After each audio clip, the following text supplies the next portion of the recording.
젊은 부부들이 이렇게 다니는 거 보니까 기저귀 가방을 누가 들고 가나 봤어요. 누가 들고 가요? 아빠가? 네. 그리고 아이를 누가 안고 있나 봤더니 누가 안고 있어요? 아빠가? 욕심을 좀 내려놓으셔야 돼요. 어쩌면 그게 더 욕심을 내려놓는 게 더 잘 키울 수도 있어요. 티타임을 갖는다거나 이런 것보다는 계획성 있게 미래의 자신의 꿈과 미래의 자신의 삶을 위해서 좀 투자하셨으면 좋겠어요. 안녕하세요. 홍영표 박사입니다. 안녕하세요. 추정희 박사입니다. 저는 남자고 또 아들만 둘 키우다 보니까 요즘에 이런 고민을 많이 합니다. 당연히 남자 입장에서만 하다 보니까 젊은 부부들이 이렇게 다니는 거 보니까 기저귀 가방을 누가 들고 가나 봤어요.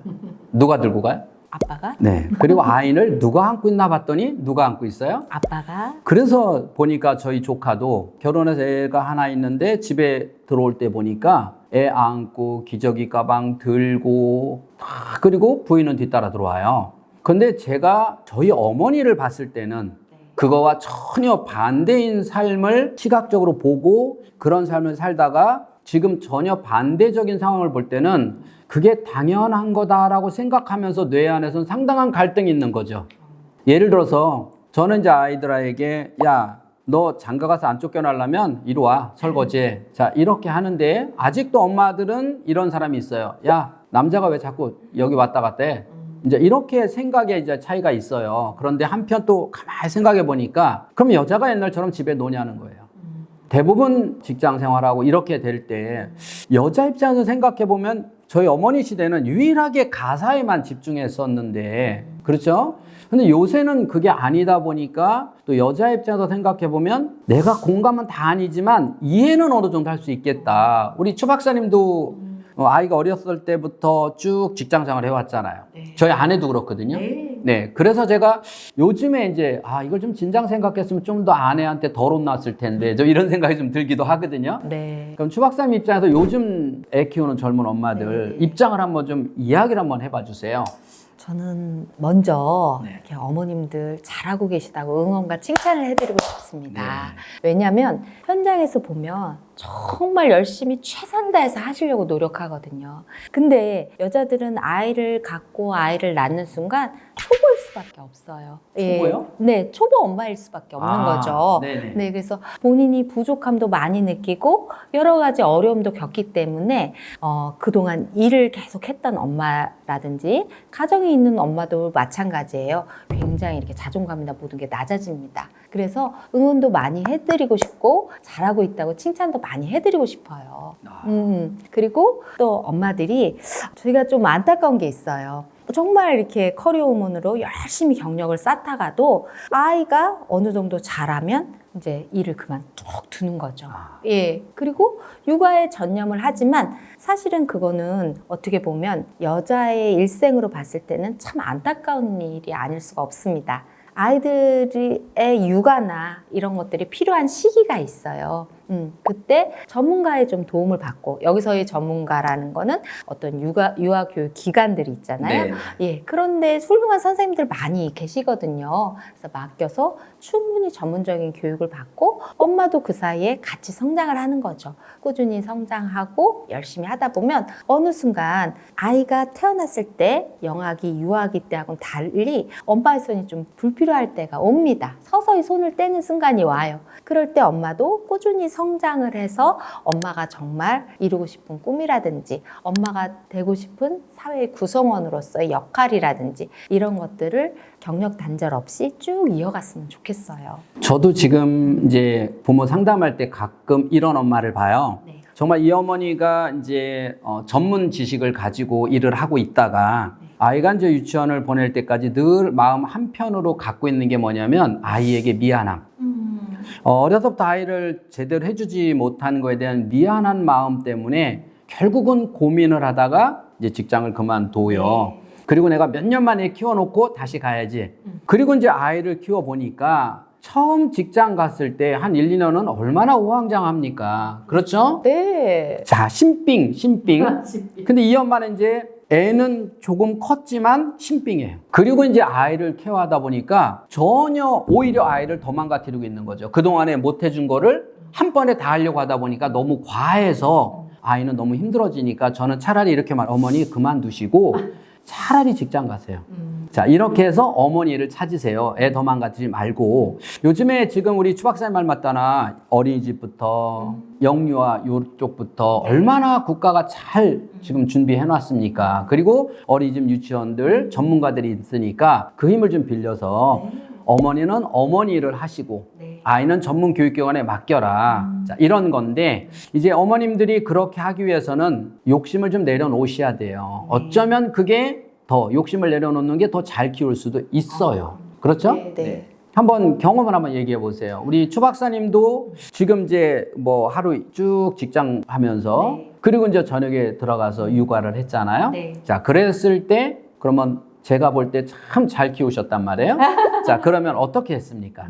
일단은 아이를 믿어주는 것도 중요하고 또 주변에 남편하고 소통도 하고 또 부모님이나 주변 나는 아무도 없다. 아무도 없다 하면 뭐 옆집 엄마도 있을 수 있잖아요. 잘 활용을 해서 오후 시간에 전문 기관과 함께 연결해서 아이가 안전하게 지낼 수 있도록 토대를 좀 마련하시면 좋고요.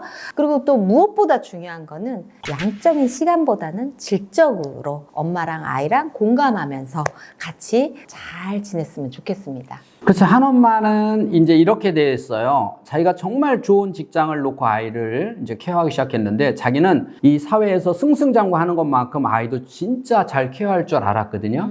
해보니까 안 되는 거예요. 그러면 회사에서는 다시 안 되면 배우고 어게인이 있는데 여기는 이게 없다는 거죠.